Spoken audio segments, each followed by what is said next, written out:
This is one of my favorite stories in the gospel. It's really comical, actually. You know, many of us were taught to read the Bible super serious, like Jesus is a very stern and stoic figure.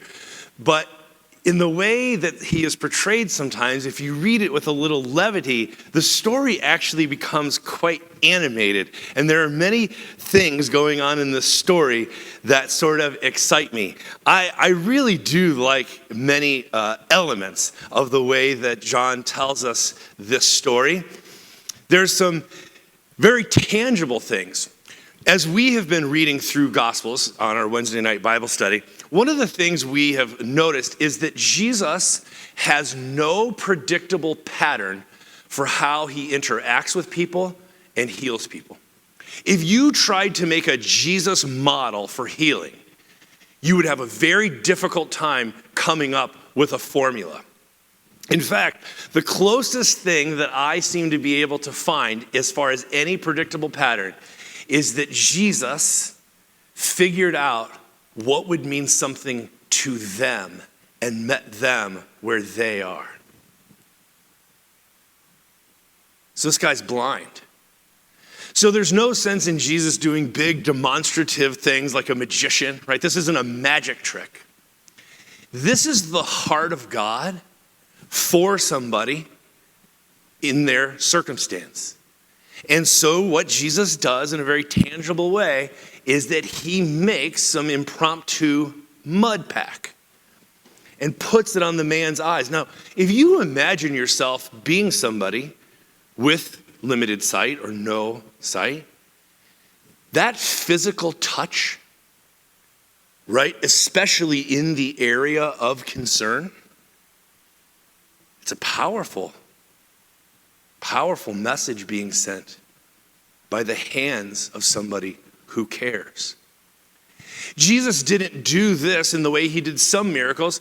Sometimes he told people, oh, you're healed. Or from a distance, he would say, your son is healed, right? And it was actually by them believing the word, and that's a hearing, by them believing the word, they were healed. They received what was promised. But that's not of much meaningfulness if the situation at hand is being born blind. Because hearing is not the issue. The sight is the issue. And so in a meaningful way, Jesus meets this man where he is and ministers to him in a way that would be tactile, tangible to him. I just love that Jesus is so creative and meets people where they're at. I also love that this thing comes with a theological controversy, because what the question that was asked of Jesus is, obviously something went wrong here. Who screwed up, this guy or his parents? And Jesus, in a totally countercultural way, against what would have been the standard belief of the day, Jesus says, neither. In fact, you can paraphrase it this way, in fact, God's in this. I'm not saying God did it. I'm not saying God caused it. I'm saying that in this thing that you find problematic, God doesn't have to distance God's self from this situation, but can be found right in the middle of it. You know, I read a book a long time ago, most of which I don't subscribe to anything that was in that book anymore. But there is this one line, I've told it to you before, and it is an intriguing line to me. It says that our strengths create competition, but that our weaknesses create community. And I am fascinated with this idea, because in places where you're strong, you don't ask for help. I don't ask for help. But it's where I can't do it on my own that I need somebody else to partner with me. And that in that is community is created. So that sounds a lot to me like what Jesus is saying here. He's saying, no one's screwed up. This guy, his parents, you're asking the wrong question. Let's ask a different question. In what way is the glory of God being revealed here? How does God, excuse this pun, how does God see this? Jesus saw the situation in an entirely different way, and it led him to this creativity in a tactile, tangible way to interact with this man and to minister at the exact location of the concern. And from there, the story gets pretty fun. So notice that the pool of Siloam, it is translated as sent. And if you've ever read the Bible, understanding how playful it is with language, there are a lot of things like this that are interesting little details embedded in the story. So the guy is sent to the pool of scent. You see what John did there? He's sent to the pool of scent, right? There's a lot of this going on in our stories. It doesn't come into English very well, and so that's why there's often footnotes at the bottom that sort of help explain what us as English readers may miss from that first century context. But Jesus sends him to this pool. And this is where the story gets really weird and why I like it so much. He does what he's asked to do. He is sent. In faithfulness, he responds and does that, and it works. Amazing. It worked. And he comes walking back in. But here's the thing. Those who had seen him every day for years and years and years didn't recognize him. This is intriguing to me because it's a story about blindness. But here's the thing. It's not the man born blindness that becomes the problem. It's those who have perfectly good working vision but can't see who are exposed for being blind. We sometimes use the word disabled or differently abled. And so we talk about able-bodied people. And one of the things that becomes really apparent if you have anybody with any disabilities in your family is you immediately start seeing the world different. You see buildings different. You try and visit a church on Sunday and you can't get in because of the stairs, right? You look at road trips differently. If you have dietary concerns, because you can't just stop at any truck stop, right? Or you got to take your own food with you. A road trip becomes an entirely different thing. If you have anything abnormal or outside the expectation, you quickly start seeing the system or the routine very differently. If you have children or a loved one, it becomes really apparent really quickly. Oh, they're not set up for us to be here. And you start seeing things differently. But if you don't have any of those relevant concerns, you may not even notice the stairs.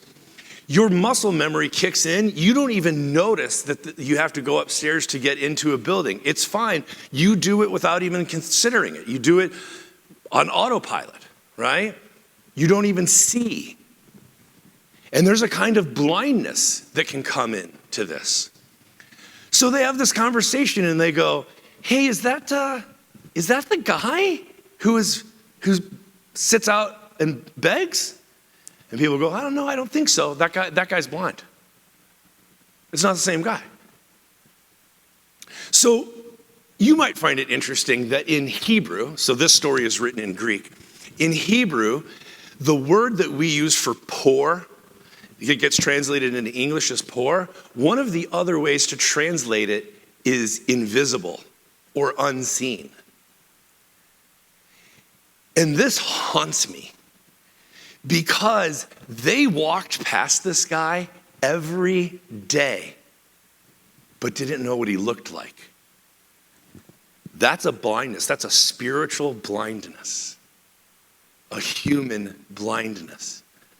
But they're concerned whether he sinned or his parents. And they were unable to see their own blindness. that they walked past this guy every day and didn't know what he looked like, knew so little about him. And there's a blindness in our society that has infected me, where when I see someone in need, or someone who's hurting, or someone who's going through a rough season, or someone who's asking for help, it is easier to have tunnel vision and to keep your eyes on the road and to not even acknowledge that they're sitting there. To walk right on by, like the rabbis in the story of the Good Samaritan, to walk right on by the guy laying there bleeding.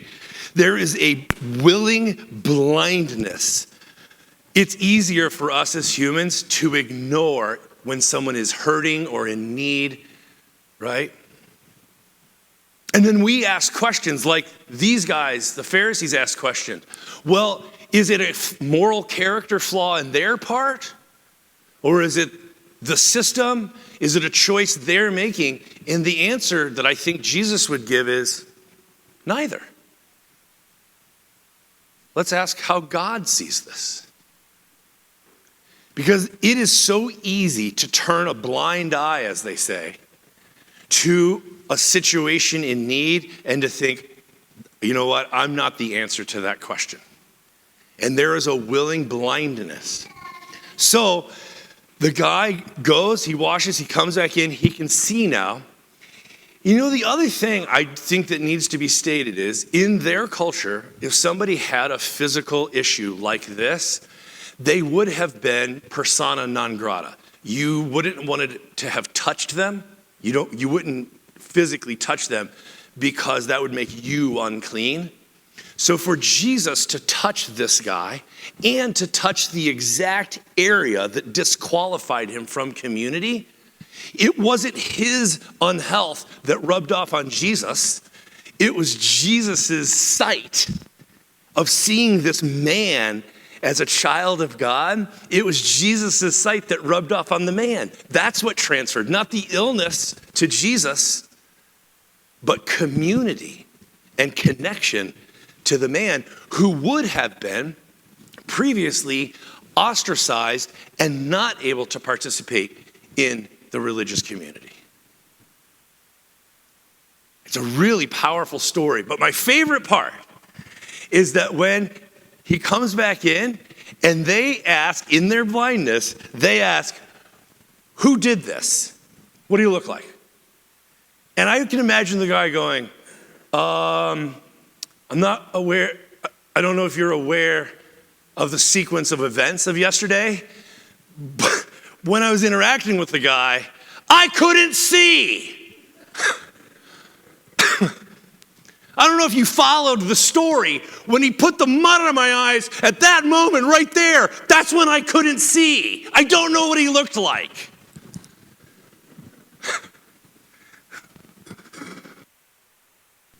So he leaves. He washes, he comes back. I just love that he answers, I don't know.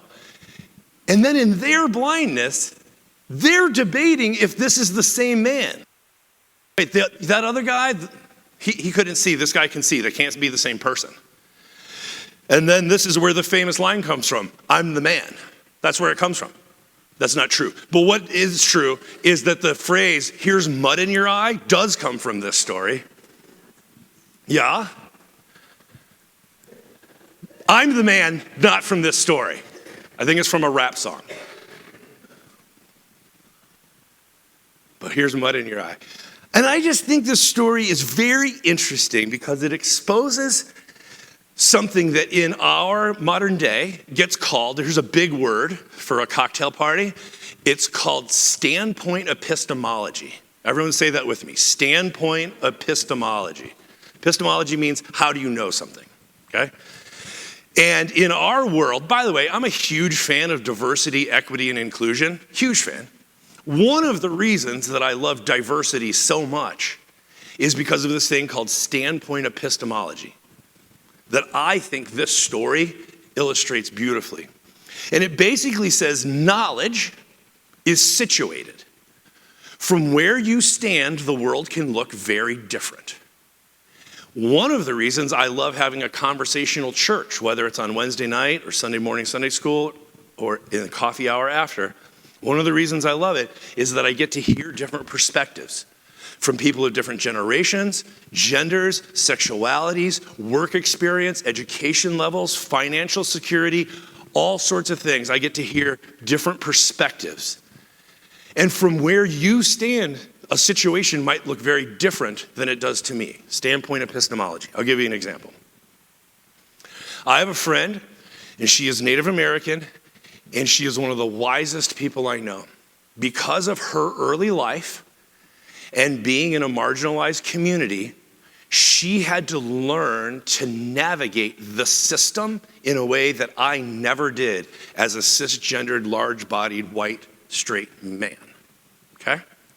She knows things about the world I don't know. She just does. In fact, because she was part of a marginalized community, she actually knows far more about those experiences that have been centered and prioritized than I do. Because when I walk into a system, let's say a bank or a courtroom, or I interact with a police officer or whatever it is, apply for a job or to get into a school, there are certain advantages that come very naturally to me. And I have a blindness to them because they work in my favor. I often don't see them. She, on the other hand, has had to not only learn about her culture and her tradition, she also has to know about the one that is centered, the dominant culture, because she has to navigate it well from the margin. And so a very interesting thing happens in her epistemology. She has a knowledge, a knowing that I don't have and probably don't have access to. She has had to learn about all sorts of things that not only have I never experienced, but even if I did, they probably went in my favor and I didn't even pay attention to them. I just assumed that that's how it was for everyone. If you have the name and you have this document, you just get in, right? It's no big deal. So she knows all sorts of stuff I don't. In fact, one of the reasons I love listening to her is that if you asked me about women, I would know a little bit. I grew up with sisters. I married into a family of 3 sisters. Obviously, I have a mom and a mother-in-law. As a pastor, I interact with a congregation that's 51% women, right? I would know a little bit. And if you ask me about Native Americans, I know a little bit. I've been invited into community in a way that is really unique, and I have a little bit of a frame of reference, right? But if you ask my friend, she not only knows way more about Native community than I do, and about being female than I ever will, she also can tell you about whites and white men in a way that I've never even noticed. I haven't had to. The system works for me.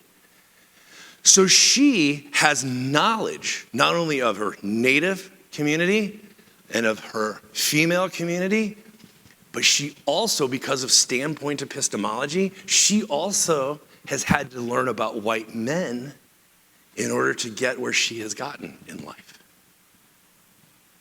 So her knowledge far exceeds mine. In this story, that guy who was blind, I'll bet you he could tell you about every religious leader in that temple. I'll bet you he knows them inside and out.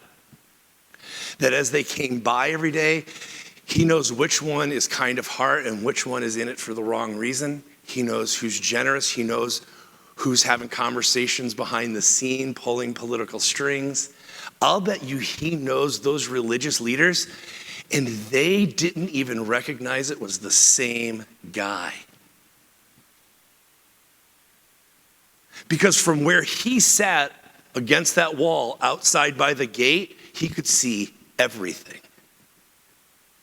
And they who are centered in the temple, they not only didn't need to pay attention to the center because it works for them, They clearly didn't need to pay attention to some guy sitting on the sidelines who couldn't benefit them.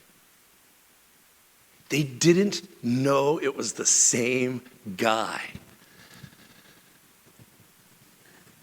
There is something powerful about being in community with people who are different from you. It's one of the reasons I love being a part of a multi-generational church. Is that this past Wednesday night in our book discussion group, we had somebody in their 20s, 30s, 40s, I'm in my 50s, 60s, 70s, and 80s. There's a lot of wisdom in that room. And when we compare notes, we all benefit because depending on where you stand in the circle, things can look very different. It's why we need each other. In fact, here's the reality that haunts me the most. I can't see myself without you. I don't truly see who I am except through your eyes. We need each other.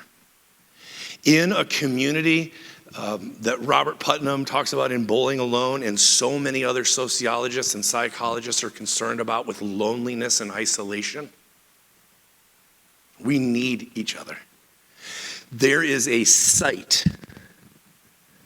that is given where we stop asking the questions we've inherited of who screwed up and who's to blame. And we say, let's stop for a second, time out. How does God see this? And what opportunity is there in this moment for God to be glorified by the way we treat each other? How can we use our creativity to minister to people in a tangible way that is meaningful to them in their circumstance? There's a willingness of heart that says, I want to see you for the value that you bring to the us. And I want to see the world the way you see it. Help me understand things a little better. I love this story, and it exposes so much about institutional, personal, and collective communal blindness. So my prayer for us today is that we would have eyes to see and ears to hear, because as we compare notes, the world can look very different depending on where you stand in the circle. And as we prepare to come to the communion tables, there's going to be a meditation, a reflection at the beginning that says we are all part of this together and that we need each other if we're truly going to see the truth. So I'm going to